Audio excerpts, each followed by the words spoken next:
Hey friends, it's Jake from the Unlaced Podcast. Welcome to episode 2. Today we had the awesome and energetic Adam Gibson on, NBL Veteran who's played in the league for over 15 years. In this episode he goes into his journey across the league, playing for a couple of franchises that aren't around anymore, his time at the London Olympics and how he's planning for life after basketball. We hope you enjoy it and thank you again for tuning in.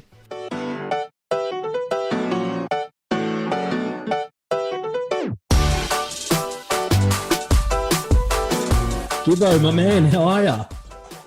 I'm good, man. Not too bad. Obviously stuck in isolation and gone a little bit stir crazy, but it is what it is. We just got to make the most of it, I suppose. Yeah, I know. I've actually got, man, you don't understand what's just happened here, why we started this call 15 minutes late.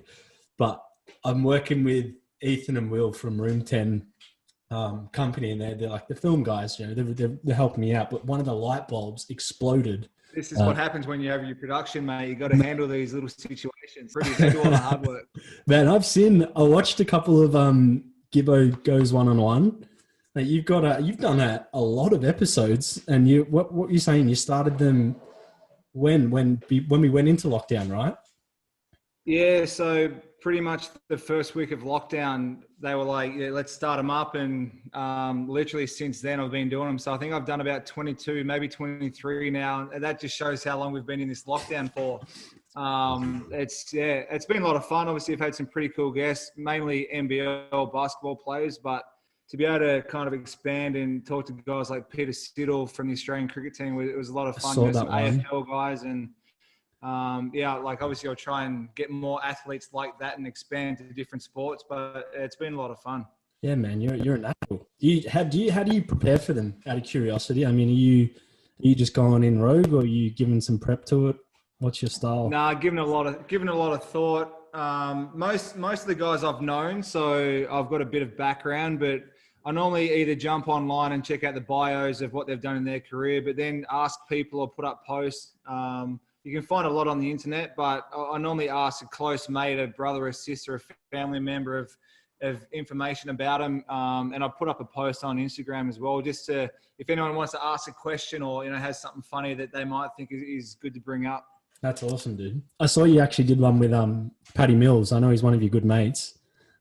He strikes me as a guy that's just so down to earth, like a guy that's almost sitting at a family barbecue and you wouldn't know he's got a couple chips to his name. You know, he just seems very humble and he was my second guest I had on there, and I've changed a lot since then. I think I talked to him for probably about an hour and 15 minutes, which is it's a lot. That's a long podcast, but for me it was just getting to catch up with him because, you know, we've been best mates for ages, but he's always been overseas. I've been here in Australia, so it was great to chat with him and catch up. But you're right, you wouldn't know he's a multimillionaire, like, you know, won NBL Championships. He doesn't consider himself a basketballer. He doesn't want to be known as that. So it's pretty awesome to have someone like him represent not just basketball, but Australia with everything going on as well. Yeah, man. He's awesome.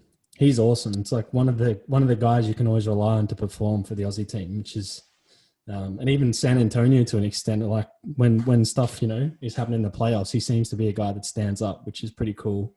Yeah, I was talking to him. He's also, what's awesome, I think, for him is obviously the Spurs have had that massive tradition and history of that club. You know, Tim Duncan, Parker Ginobili, and he's now like kind of one of those guys. Like he's a leader of that group, and Pop goes to him and knows that he's, you know, one of the main guys. And for someone that come from Australia to be part of that club and to have that kind of, I guess, to be known as one of those guys is pretty awesome for him. He's up there in the record books with a lot of different stats, and he's obviously done really well. Man, that's crazy. And I guess just to build a little bit about your career, I mean, I didn't realize you played in the NBA for, is this your 15th or 16th season? You've been around. You're an NBL vet, man. Yeah, I've been in the NBL for a while, straight out of the Australian Institute of Sport in Canberra. Beautiful AIS. But yeah, 15 or maybe going into my 16th. Played a lot of different teams and 400 and something games now. And it doesn't feel like it's been that long. I still feel like I'm 25. I've got to start coming to reality soon. But I mean, it's pretty awesome coming from Tassie to play, I guess, that long in a professional league. I think I'll look back on it once I'm done and retired. But for now, I'm just living every kid's dream to play pro sport. Man, that's great. Yeah, I feel no matter how skillful you are, to play at the top for that long, you got to have more than just a jump shot, you know, or be skillful. I think it takes a lot on the body and the mind. So to be able to have that durability, testament to you, man. That's just unreal. And you are from Tassie, so your basketball journey kind of began, I guess, probably in Tassie, but you made the move to the AIS before the NBL, so around, I think it was 2004, right? Yeah, I went from give us Tassie. insight into what it was like at the AIS for you? It was different, man. Like, obviously leaving home for the first time I think I was maybe 15, 16. Never left home. I didn't want to leave home. Didn't know anything better than being around, the family and whatnot. So that was pretty daunting. I think what makes it so much easier is every other athlete that's doing it is doing the same thing. So they're leaving home for the first time. We all live, back then it was like a little jail cell. So you have like your little room with a little sink in it. And so you have 11 other guys that are all your same age that are doing the same thing. So it was a lot of fun. I've still got Paddy, like great mates, Joe Ingles. And obviously you meet other guys from different sports there, netball, soccer, kind of everything, gymnastics. So it was a lot of fun. Obviously it teaches you a lot of life lessons. I've moved house a lot, and I remember this is a long time ago, obviously being a little bit older, but they teach you how to cook, you do cooking classes, how to write a resume, and I had like a floppy disk of like a resume that we got taught how to write a resume. So that was in a box. I found it was pretty cool, but for a young kid to go in there and learn life lessons like that's pretty important. Yeah, you would have been in the old residence, because I went to the AIS. I actually went to the AIS with Creaky. He probably doesn't remember me, but we were soccer players were hated there. I mean, we were little shits. I still got some mates from that soccer, but I think it was cool. I think it was cool, man, because just everyone, like, it was awesome just to mingle with different sports. And Tassie's like not out of Australia, but like it's kind of its own little island, and you don't really see a lot of different pro sports teams, especially back then. So to go and see other athletes from different sports and kind of like a little mini Olympics, I guess, of just different sports and people mingling at, the dining hall and all that stuff was a lot of fun. It's so unique to any sporting experience, I feel. Like I can't think of anything like it. Essentially, all the best athletes in the country, or the prospective athletes in every sport, living in the same place. It was kind of like a prison for sport in some ways, because as fun as it was quite repetitive in the cycle of what you did. I mean, you just train, sleep, and eat. It was tough. Like I definitely noticed, like, early on, adjusting to training 3 times in a day. So you get up and you train at like 6 a.m. Then you'd have to go to school, because obviously everyone's still in school at that time. So you get the bus to school. You got to come back in your lunch break and do an individual, eat lunch, and then quickly go back to school on the bus, finish up school, and then come back and practice at night, kind of eat dinner, go to sleep, or go to study hall. This is like 5 days a week. It was pretty intense, and I'm happy. I was so happy in my second year I was done with school, so I didn't have to go to school and back. But me too. It was pretty tough and pretty tiring for a young kid to have to 3 days in school in between and then study hall at night. It was study hall was the worst, man. I changed from tertiary to accredited, so I didn't have to go 4 nights a week. I could go 2. So I kind of tried to dumb it down. 1 hour. It was pretty full on. Man, it was crazy. And then I finished my second year, so I started doing the AIS tours. So I started walking the primary school kids around. But it's crazy, man. One of the things I wanted to talk to you about, because I know you've I guess had a pretty awesome NBL journey, and I'm aware of some of the awesome things you've done across the NBL, but I really want to get some insight. And you're the second Olympian the second guest and the second Olympian we've had on, to, I guess, what it was like for you at the London Olympics, and maybe just getting a bit of insight into, off the court in the Olympic Village. That whole experience must have been just amazing. Yeah, well, obviously, like the playing side of things, the thing that's kind of tough about it, well, not tough, but basketball or, team sports, you kind of play the whole 2 weeks, where like swimmers, for example, they swim for the first week and then they're done. So they're out, like, they're enjoying the village, they're enjoying, the food hall and the Maccas and whatever, and like other sports do the same thing. So that was tough to get, I guess, your head around. But just being in the village, again, kind of like the AIS, where you're just walking through and you're seeing, like, I've never seen so much lycra in my whole life. It was hot in London as well. So there wasn't a lot of clothing, but just all different countries and the colors and all the, different apartments with flags and all done up for each country. And, the food hall, just Macca's and every kind of cuisine you could possibly think of is just all spread out in the one food hall.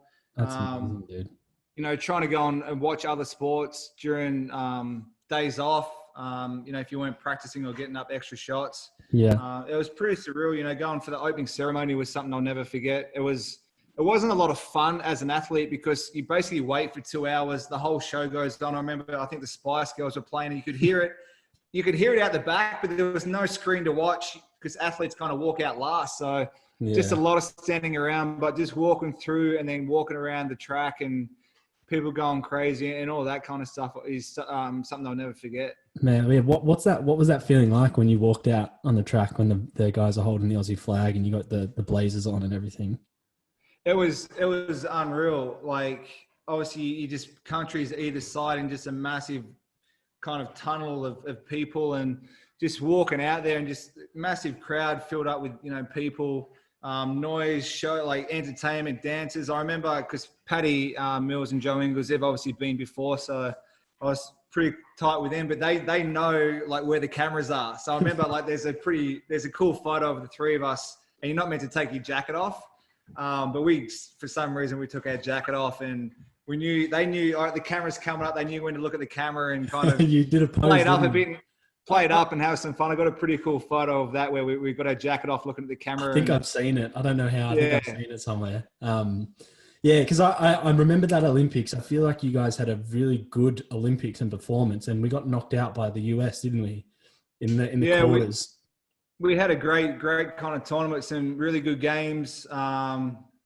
Obviously we beat China. Brazil was a tough game. Paddy hit a game winner against Russia. I don't think that mattered too much, but the games were awesome. We beat Great Britain, 8 o'clock game. I think we were down by 10 or 15 in the first half, and then we just caught fire and just completely turned it. And that was one of the funnest games because normally you play at like 11 in the morning. Like you get the worst time slots. USA get the best. So we finally played Great Britain on their home court, and it was, I think, 8 o'clock at night. And we were first quarter, we were getting our butt handed to us. And then the second half, we just turned it around, and that was awesome. But, yeah, we played USA in three-quarter time, maybe a couple of minutes into the fourth. It was close. And then Kobe just goes bang, bang, bang with 3 threes. And man, before you know it, the game's done. I remember it. I feel we were with them for up until halftime, even three-quarter time. And then the last quarter, it's like it was close. It was back and forward.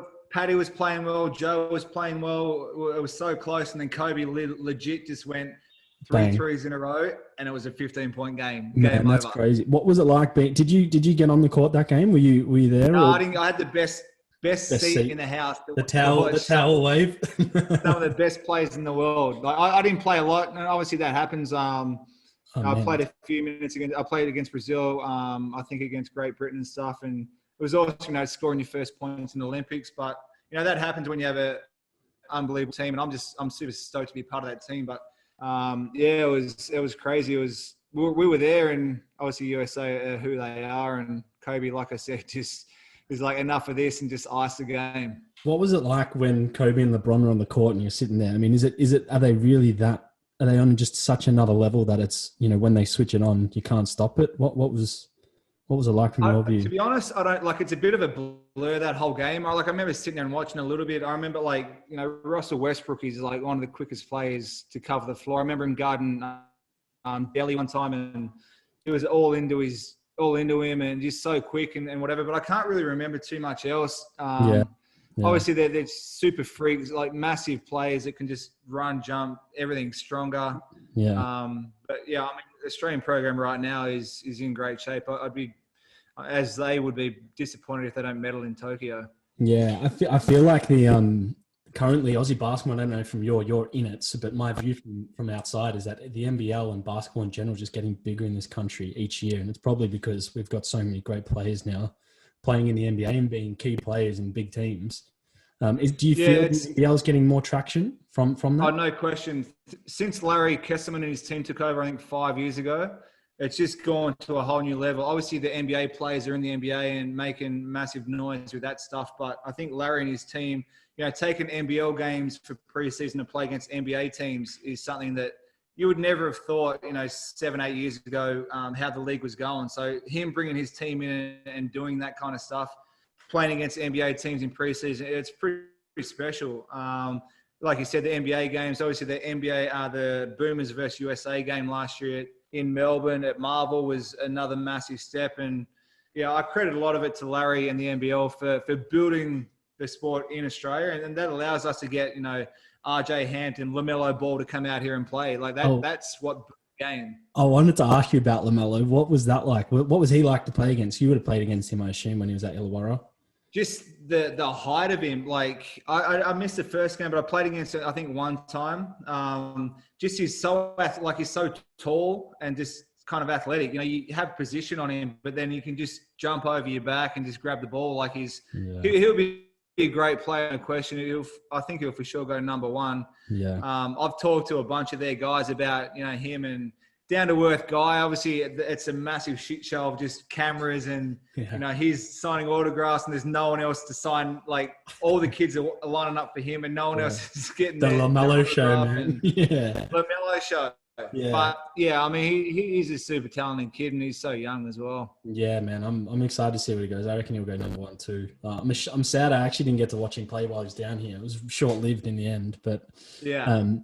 I guess one thing we both experienced I mean, you've had an incredible NBL career. What have you won? A couple of championships, Defensive Player of the Year. That's got to be above the 2 championships. That's big, man. And then you've been in the All-NBL Second team a handful of times too. So Gibbo knows what he's doing, man. Gibbo knows how to play. But one thing I realized actually, and similar to me, and maybe a reflection of some of the growing sports in Australia, is you've played for a lot of franchises that aren't around anymore. And I'm keen to get your side of what's that like as a player when, you're playing for a franchise that's doing well and all of a sudden it's just poof, gone. Yeah, it's tough. Like the first team, Brisbane Bullets, who are obviously now back in the league, it was my 3rd year. We won the championship the year before. So I'm thinking, second year in the league, I've got a championship. This is easy. The next year we lost in the semis and then our owner, he went bankrupt or whatever and the league fell under and I was so young, I clueless, had no idea around what was going on behind the scenes. So that was nothing. I moved down here to Melbourne to the South Dragons, Gorgon, Ingalls, Worthington, unbelievable team, win that championship. Man.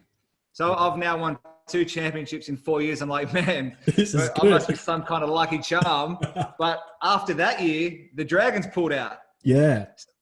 So I'm like, well, hold on a minute, what's going on here? Because the league were going through changes and a whole bunch of. So now I'm like, well, this isn't right. So whatever, went from Melbourne, went to the Gold Coast, back to my original Brisbane Bullets coach, Joey Wright, who was on the Gold Coast now, was there for 3 years. And then that team folded. And I'm like, now I know kind of what's going on. Now I'm like, well, this is ridiculous. It's not me. I'm not stealing all the money. I'm not taking all the cash. Why? But I think the league was it wasn't in a great position. Ownership and the model and everything it just wasn't right. So, that was my 3rd team in 6, 7 years to fold. And that's kind of what I've said a bunch of times now. Probably 10 of my 15 years, the league has been in such bad shape that I wish I was starting now. I wish I was a young kid starting now. 100%. You make more money, bigger profile, better opportunity. Who knows where the career could have gone, but just so have it that kind of happened. So from the Gold Coast, went to Adelaide and finally after Adelaide got to make a decision myself of where I want to play. It took that long, 10 years, and now I can choose. But it was tough to kind of deal with, and that's why I give so much credit to Larry and his team now for where the league is at compared to what it was, because there were teams pulling out all over the place. Yeah, man, that instability as a player must have just been. Because I had it once in the Gold Coast. I think I was at the Gold Coast when you were at the Gold Coast, and then we were in Adelaide when you were in Adelaide as well. Yeah. But it was just all of a sudden you feel it's just gone, and your career's now you're looking elsewhere, and it just changes the whole situation for you. I think I'm pretty lucky because I was obviously younger when I was going through it all, so I could always go to another team. But there's been so many players, whether fringe players or whatever, that have lost their job from basketball because of teams folding. It's killed so many jobs. And there was 13 teams, I think, when I first started. It's gone down to 8. 9 now. So it was kind of five teams have gone. That's 50 jobs that when there's not that many to start with, it's a fair chunk. Yeah, man. It's hard to take, but it seems like for me that the league's in such a strong place now, and I'm keen to understand, I guess, that the energy around Melbourne, and you've come back to Melbourne, which I guess is probably a bit of a second home to you, being close to Tassie. But what's the energy around, I guess, the newly formed Southeast Phoenix and the franchise you're a part of now? It's unbelievable, mate. It's probably one of the most professional teams I've ever played for, and this is 1 year. There wasn't even a year into the whole thing being reborn or being started up. The way the club put everything together from the staff, top to bottom, I give Tommy Greer, an ex-player, a lot of credit. He's obviously been through as a player, worked with the NBL, now a GM, the ownership group. But, from top to bottom of, first time I've ever had to have a chef to cook us food. And wow. I don't know what it's like with footy, but, stuff, little things like that just make our job so much easier. Now, always as a brand new club with a brand new team, you're probably not going to have a lot of on-court success. We won our first 5 games. The second half of the year we won't talk about, but as far as a professional team starting out, it's one of the best I've been at. And I think being out in Southeast Melbourne, where the participation rate of kids, it's just through the roof. So the support and 8,000 people to our home games at Melbourne Arena it was so much fun to be a part of. Man, that's probably the one sign you do want in your first year is the club's professional and it's ambitious. And the on-court's going to follow in time, which I'm sure it will. So I guess, so Creaky's a part of the team now too. So I'm seeing his haircut floating about while he's dunking and harassing the opposition. It must be cool to play with one of your best mates who I know you're living with as well. Yeah, I mean, they brought him in as a franchise player. He was in the NBA for a small stretch. A great guy for their club. Does a lot in the community. Obviously, a great player as well. So to have him as one of our key players was massive for the club. He was borderline going to go to the NBA, and our club. This is what's so good about our club was everyone wanted him to go. Like we were going to lose him, but we all wanted him to succeed and go. That's and awesome, move on and make his dream a reality. And that's what's so good about the club. But to have him and the group we had was a lot of fun. And obviously we're going to make some changes for this upcoming season. But the core, I think, is what we really had locked in, established some values. And I'm sure you've been through it with clubs and what we want to be known as a club. And I think that's why we've had a successful year because we've done so much in the community as well. Yeah, man, that's good. And I'm a Southeast boy, so represent, and that's awesome. I'm sure the people of the areas will get behind you. Actually, one of the things I was keen, have you watched The Last Dance? I have. Man, that's the greatest documentary I've ever seen. Unreal.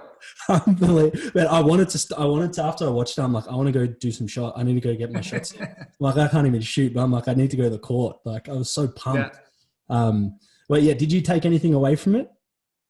Just all the stuff you kind of see, like, you kind of, you see Jordan videos and highlights and stuff back in the day, but it just seems like it's so much more detailed of how he was. Like, I'm sure he was a nightmare to be around at sometimes, but that's why he won. I'm assuming Kobe was probably the same. Like, just demanded the best, was always hard on people. I feel bad for, I think, Scott Burrell. He copped it so bad all the time. He did, didn't he? You see Jordan winning, sprinting races and all that stuff, and just, I guess, his perception of how people thought they could guard him. When you see like Gary Payton and these players talking about, how they could guard Jordan, and he's like, I had no problem with GP. Like, he was nothing. Like, he starts all laughing. That stuff I love because I think he's the best player ever. And obviously there's others before and after, but just that mindset and just the way he laughs, like, he could not guard me. I had no issues with him. Like, just all that stuff I thought was pretty cool. Yeah, man. They give him the iPad. I think it's Gary Payton, right? They give him the iPad and I got you. He just starts laughing. Like, come on, man. Laughing. The glove. I had no problem with the glove. Yeah, man. I loved it. It was awesome. No, people like Jordan and Kobe, I mean, they inspire me for what they did on the court. But one of the things that I've been promoting with this podcast is like the whole transition coming out of sport. And Jordan essentially made more money outside of basketball using his platform to be better. And Kobe, rest his soul, was on the path to doing just amazing things off the court too, which I took a lot of inspiration from. And I know you're at a point in your career where every year you're loving life and, you know, lapping up what's there to have. But at the end of the day, you're probably having a bit of an idea of what's next too. Yeah. So what's that kind of like for you? I remember we spoke the other day. It was quite funny. You said, yeah, people have been asking me this question for 10 years, what I'm doing next. And I've never known. Literally probably 24, maybe even younger.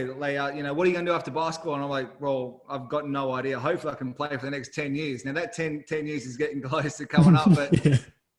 I've definitely, I still don't 100% know. I love basketball. I want to be involved. I think I'd be a great coach. That's my ultimate goal. I know there's not a lot of jobs, probably not great money for that. That's why, you know, starting my own podcast and starting to do some other stuff around media to try and stay involved in the NBL in basketball somehow is the ultimate goal. That's just what I love. I think I'm really good at, you know, reading the game and delivering it back to kids and all that kind of stuff. So that's what I want to do. Whether that will happen, I don't know. So, you know, doing podcasts and working with the NBL behind the scenes to try and establish some other things. Also, like I love, like we renovated our house in Brisbane kind of 2 years ago. So that whole, I remember being to the AAS and doing sport and woodwork and putting a few little things together. So that's something, another passion as well. But Yeah. I find it kind of hard training and trying to become a builder or a carpenter kind of while I'm still playing basketball. So that's something that I would like to do as well, kind of flip homes and stuff. But there's nothing set in stone. But I think if I had my time again, I probably would have studied or, you know, some kind of TAFE course, just to add a few little things, a business course, whatever it may be, just so you've got a little bit of this and a little bit of that, just as backup plans. Yeah, that's interesting to me because it's hard for my situation. I kind of came out of the sport young and it was like, wasn't necessarily my choice, where you're in a great position where I guess it's a bit more in your control and how you're going to phase it out. And it is a bit scary. Like it's a bit daunting when you're going, you know, you've been wired to basketball since, I guess, wired to make it to the top since you were 17, 18, living at the AIS. And then all of a sudden it's, you know, you're looking at other ways to stay around basketball, but it's not the same as a player. So, do you fear what's next? Are you excited for a change maybe? Yeah, I don't know fear, but I'm definitely concerned of how I will be when I can't go and run around. You know, I've never been like a showy kind of like, you know, hype me up kind of person. But, you know, you obviously, to be able to say I'm a professional basketballer or I'm an athlete, that's going to change. You know, just little things like that, you know, people stopping you here and there. But not being able to, you know, train and run around and do what I've done more than kind of half my life. I think that will be the hardest change. And that's why, like, hopefully I can stay involved in the sport so I can at least be on the sidelines and tell people to go and run around like I used to. Yeah. This is what I would have done. The same kind of feeling, I guess, emotion and all that kind of stuff without the physical side. But I think I'm assuming for most athletes, that would be the toughest is once you're actually done and you don't keep doing what you've done for the last however many years, that would be the hardest adjustment, I think. Oh man, just like the going from playing in front of, for you in packed stadiums to, you know, that's what you build up for each week, that performance, to hit that jump shot. So then, you know, your Saturdays are coaching kids or, you know, doing something else. It's so weird. Be so different. Yeah. Like, I don't think I'm going to go to the supermarket and someone hype me up or, you know, yeah, you know what I mean? You know, like, so I think that's what I'm most not afraid of, but, you know, how will I handle that transition, I guess. And that's hopefully, you know, I've got some things in place to keep me busy enough and occupied enough to not have to worry about it. Yeah. Did the NBL, I mean, do they have anything in place to kind of help players? Is there anything, you know, from a system point of view that's there to support? Yeah. The last, with the Players Association, again, probably the last 4 or 5 years, it's become, you know, better, and there's grants and money in there if you want to go and study, or, you know, there's specific people you can go and talk to for help around that kind of guidance and counseling and all that kind of stuff. So there's stuff in place if you want to go and, you know, become a trade or, you know, study. There's grants there for you to be able to afford to do that while you keep playing. So they've definitely done a better job, and that's something I think will improve in the near future. Moving forward is helping the transition, of, you know, athletes moving on. Yeah. Do you give any advice to, obviously, a senior player and a leader, a part of your team? Do you give advice to some of the younger players coming in of how to either be more professional, to be better on the court, or to have better balance in their life? Yeah, all the time, all the time. Probably more on court and how to be a better athlete, better player, better pro. Turning up early. I get frustrated when people just rock up at 8 o'clock for an 8 o'clock weight session. Like, get in 15 minutes before and do a little bit of extra work, lift a little bit heavier. Get to the court a bit earlier and work on your game. Grab a coach, shoot more shots. That's something I've always kind of done, even from a younger age. Is one, I've always tried to lead by example as a captain of teams, and if I do it, then they should follow. But when you can't do it as much yourself, being a little bit older, you can't put in as many hours because the body's breaking down a little bit. It's more, telling people to get in early or holding people accountable that way. So that's something I've definitely tried to focus on probably the last 4 or 5 years. Yeah. Outside of the Southeast Phoenix, what was the best time you were playing basketball? I mean, when was it like you were at the top in a great team, a great franchise, just winning? Like, well, the year I was in Melbourne was one of my funnest years playing wise, because the year before the team was, I think, 5-25. The year we all kind of came in, Worthington, Mika Vicona, 2 great imports. Brian Gorgian came to coach, and we went 25-5. So for 5 losses out of a whole kind of year was unreal. And living in Melbourne for the first time as a 22, 23-year-old. A lot of time. Yeah. 1 game a week was a lot of fun, playing and starting in front of Melbourne Arena again, the same stadium with 10,000 people. That was unbelievable. That was a lot of fun. The year we won it with the Bullets, I think we won 21 games in a row. This is 13 years ago now, but as far as playing wise, I had to be involved in that. And then the Gold Coast years, they were a lot of fun. Bigger role, one of the main guys. Living on the Gold Coast, as you know, is a lot of fun as well. It's epic. That's why the teams fold there, man, because everyone's having too much fun. They forget what's going on. They're the real world, why we're there. Yeah, pretty much. Yeah. But yeah, those years, I mean, yeah, obviously some tough years with, teams not doing so well. Adelaide was some good years in Adelaide as well. So everywhere I've been, we've kind of had good teams, but they're probably the main couple. But do you have a specific kind of idol or basketball mentor that was really pivotal for you in your career? I think probably CJ Bruton. Looked up to him as a player before I was an NBL player myself.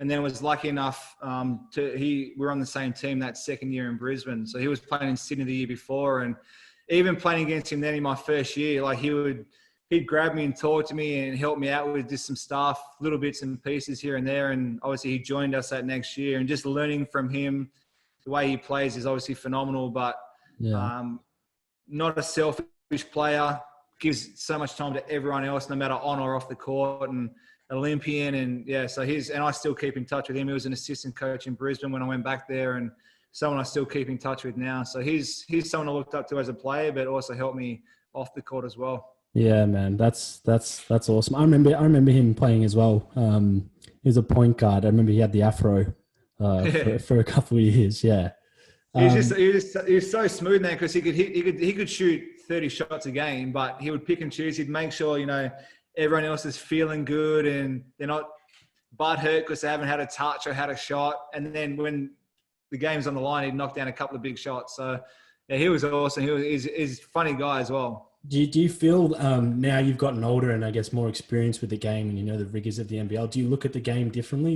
And have you adjusted how you play to suit, the teams and where you're at in your career? Yeah, I guess a little bit. I haven't probably changed too much in how I play because, I mean, besides probably my first years, I was quicker then, but I haven't relied on speed and athleticism and all that kind of stuff to get me by. I'm not like a Kyrie Irving where I'm going to dribble the ball 48,000 times. I've always used my smarts to score or to play defense, and that's why I'm still playing, I think, now, because I'm a smart player. I know how to pick gaps and distances and not get too close to someone. I know where I can get a shot if I need to shoot the ball. I know if someone needs to shoot the ball and all that kind of stuff. So I haven't changed too much, I don't think, my game. I probably could have been more selfish at times and taken more shots, but just the way I am, not a selfish person. I prefer to move the ball around and just take what comes instead of forcing stuff. Yeah, because you've always been really the guy for most of the NBA. I mean, in Adelaide anyway, when I was watching you, yeah, you were raining threes for fun, but you were definitely the guy there. So I guess and basketball for me is funny in that sense, because when I come from football, there's always, the best player on the team, but the team behind it is critical to making sure that everything moves and the best player gets their full potential. With basketball, I don't think people give that enough respect, because people kind of say, well, he's the franchise player. It's dependent on how well he does. But really the core team, the role players, everyone's got a role to play essentially, especially in a playoffs period or a finals period. So have you kind of shifted now from being the guy to someone who's got to drive team and perform, or do you still see yourself as, that's who I am, that's how I've played the game? Yeah, and I definitely try and drive it. Like you said, if you have a weak link on the basketball floor, you're going to get found out. Especially nowadays, it's so easy to find a weak link. If someone can't shoot, you're not going to go out there and guard them. So you're essentially playing 4-on-5. It's a massive advantage. So you do have your main players and your stars and whatever, but if you don't have the guys around you support cast, that's why I think Perth Wildcats have won so many championships, because they've had their right people and their right players. I talked to Damien Martin on a podcast, and you come in there, you know what your role is. You're brought in to do that job. Now you can expand your offense and work on it and get better, but you do your job first, and that's all that matters. And I think that's why they've been so successful.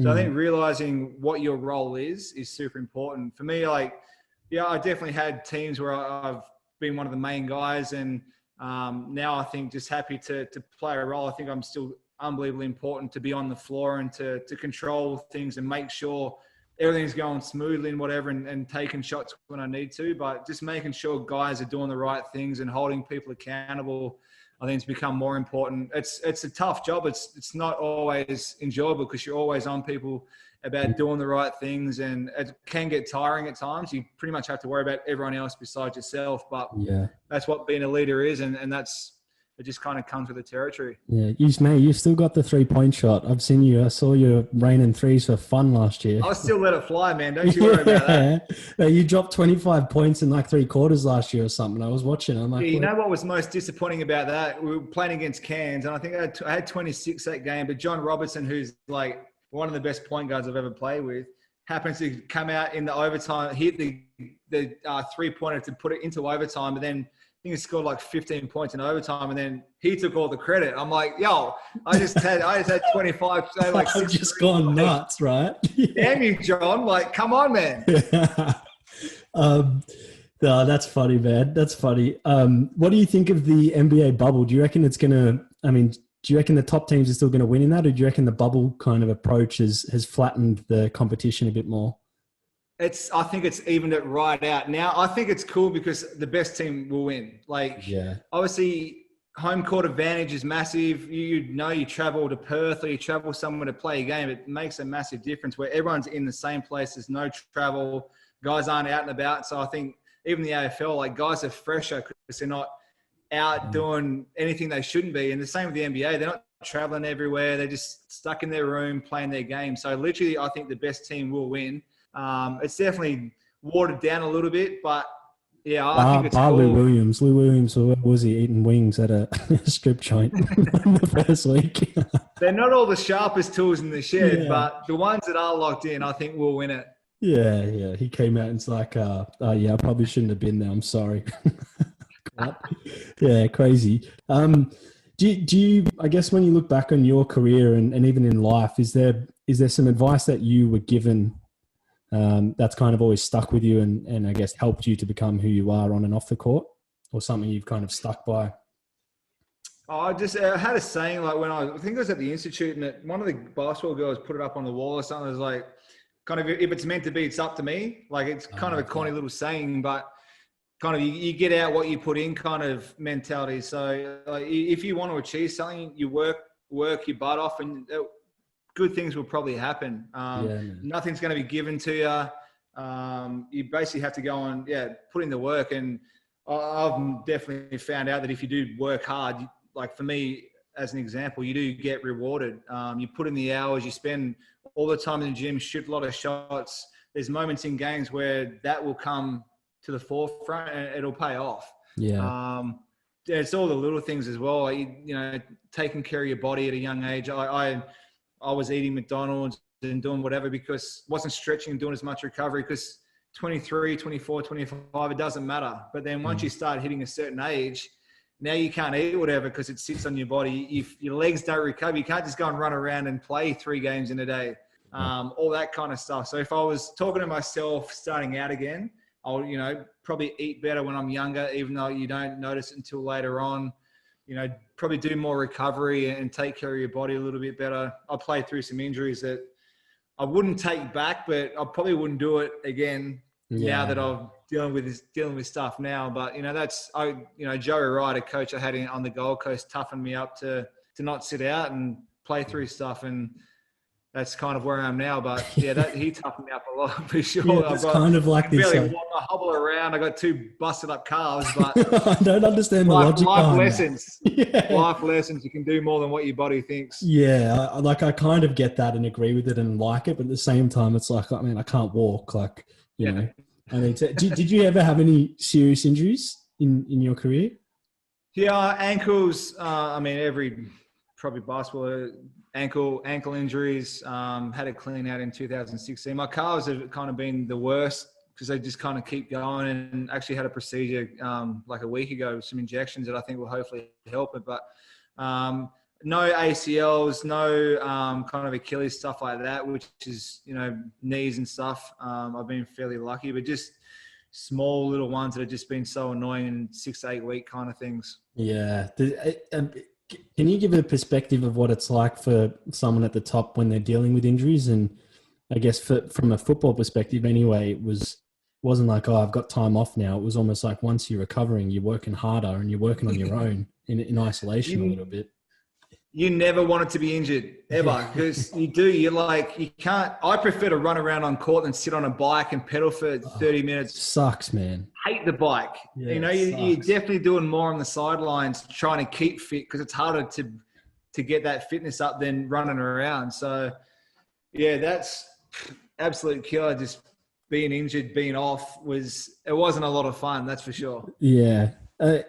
Because I'm keen to also understand, and as I guess you're towards the back end of your career, and hopefully you've got another 10 in you, which I'm sure you do with the jump shot that's still flying. But have you seen some of your former teammates who've come out of the game, and I guess some have probably gone on various paths, but some who've gone on to do well, and some who haven't gone on to do so well? What's that kind of been like? Has that raised? Because obviously one thing I'm really promoting is trying to bring forward, athlete transition and the importance of it, because there are a lot of challenges, but also a lot of opportunities. And one thing, I guess, even in this interview that you reflect, Gibbo, is just like you're very determined, and your nature for hard work is so powerful to whatever you want to do next. But at the same time, a lot of athletes don't really know where to channel it because you've been so used to channeling it on the court. You become a bit of a deer in headlights when you don't know where to channel it off the court. Is that kind of, have you seen some of that with your former teammates?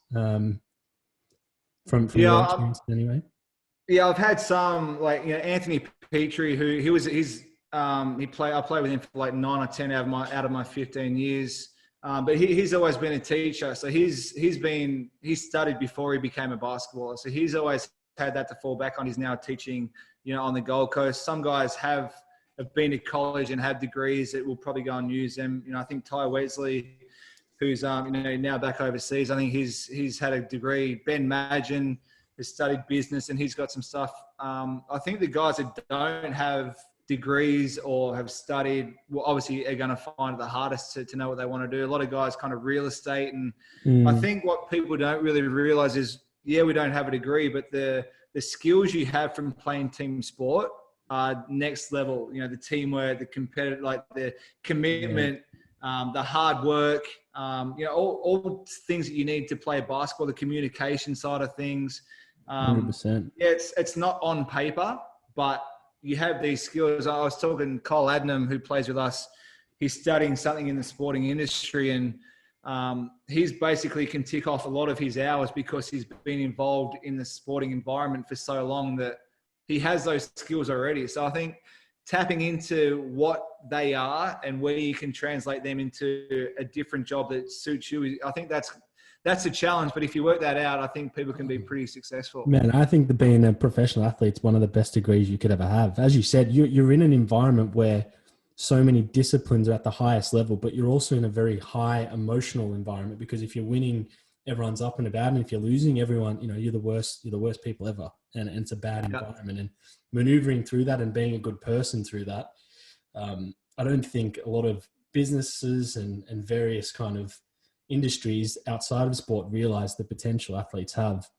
And I was speaking to someone in Sydney, actually started a business called Athlete to Business, and the success rate that he has of former players going into the corporate world or into different kind of sales roles and things like that. He goes that the performance rates are through the roof because of the traits that people have picked up from sport. It kind of echoes what you're saying, what you kind of have to be at a high level at from a performance, but with your communication and your training and dedication is second to none. Yeah, a teammate from the Gold Coast, James Harvey, he was hired by, I think, a computer company or I don't know who they were, I don't know who they were, computers or internet or something. He knew nothing about it. He was basically brought in to be like a team leader to try and help build and boost team morale and all that kind of stuff around the office. I think there's so many jobs that you could tap into just from using our skills that we do acquire from playing pro sport. Yeah, man, you can't beat it. I guess for you, Adam Gibson, how many more years you got left in you reckon? Well, what do you? I've got this contract. I reckon as long as the calves hold up, man, I reckon I've got 3 years at least. Yeah, 100%. Are you 33? 33. I reckon at least 3 years. 100%. People put this whole, it used to be early 30s, you've probably done. Chris Paul today was busting up, Houston. He's 35. LeBron, who knows how old LeBron is, but he's still dominating, best player in the world. I don't know why put a number on it. Yeah, exactly right. Why put a number? But I don't know what it is. Even from a soccer point of view, it was 10 years ago, everyone at 33, 34, it was retiring. Whereas now, Cristiano Ronaldo's 35, Lionel Messi's 33, and Lionel Messi's going to sign for $1 billion somewhere. Then you look at LeBron, he's the best player in the NBA, he's 36 or something. Yeah. Man, you got endless jump shots, I reckon. Mate, like I said before, my game is not reliant on speed or jumping through the roof. I haven't had that for the last 10 years. As long as this stays somewhat sane, and COVID's not helping, but as long as I stay pretty sharp up here, I can keep there's no reason why I can't, So do you invest? We'll see, but no, I was going to say, do you invest in your mentality or your mental well-being at all, especially through this period? But is there anything you kind of do to kind of make that tick in a healthy space? Nothing particular. Mitch, he does a fair bit of stuff. I think he talks to someone a fair bit and whatever. But I've just tried to, now being a little bit older as well, and starting my podcast, it's kind of working with the NBL a little bit. It's kind of just opened my eyes up to more opportunities and, where I could try and do more things. So I think just keeping busy. And I think the biggest thing is with this stuff going on is just making the most of it. What would I actually be doing now if I wasn't in COVID? There wouldn't be too much. I'm saving money because I'm not out eating and spend money on petrol. I've kind of twisted it and starting to think of the positives rather than the negatives. Awesome, I can't leave my house. I'm saving money. I'm spending every day with my dogs. I don't have to go and do promos and work and so it's not all that bad. Is what people. It is shitty, but that's not great. Thinking of it the best way to get the most out of it. I've locked into kind of a diet now where I want to come out of this with an end goal and just setting new goals. I think is pretty important. Glass half full mentality. Yeah, but are you still able to get to the facility, and shoot your shots and stuff? You still got the work permits for? Yeah, so we had a couple of weeks off. We had to shut it down for 2 or 3 weeks, but we're able to train 3 days a week now, which is good. It's not great when you see other teams around Queensland are playing leagues and playing games, and so I feel pretty bad for us and United once we come out of this to start our season because we'll be way behind the 8 ball. But we can train 3 days a week, go to the gym 3 days a week, so it's not all bad. Oh man, I'm going to make sure hopefully when this is all said and done, I've got to get to a Southeast Phoenix game to see you flying around again because I did enjoy watching you play your trade in Adelaide, man. So I appreciate you coming on the podcast, man. This is episode 2. You said yes straight up, and I really appreciate that, man. You'll go down as one of the greats, and we loved having you on. Hopefully, we can get you back on soon. And Johnny Mack, I seen was on first. I know him a little bit from Adelaide. We caught up with him once. Yeah, very smart man. I'm honoured to be on there, mate. I know it's a lot of hard work running a podcast. It's different, man. For those out there that want to know the NBL and get closer to the NBL, you got to tune into Gibbo Goes One-on-One. Their weekly podcast with Gibbo talking to everyone, deeply ingrained in the NBL to athletes outside of it as well. So, man, get amongst the people if you're into it.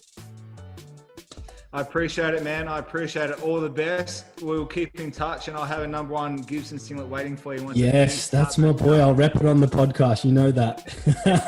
Thanks, brother. We'll be in touch. Anytime, man.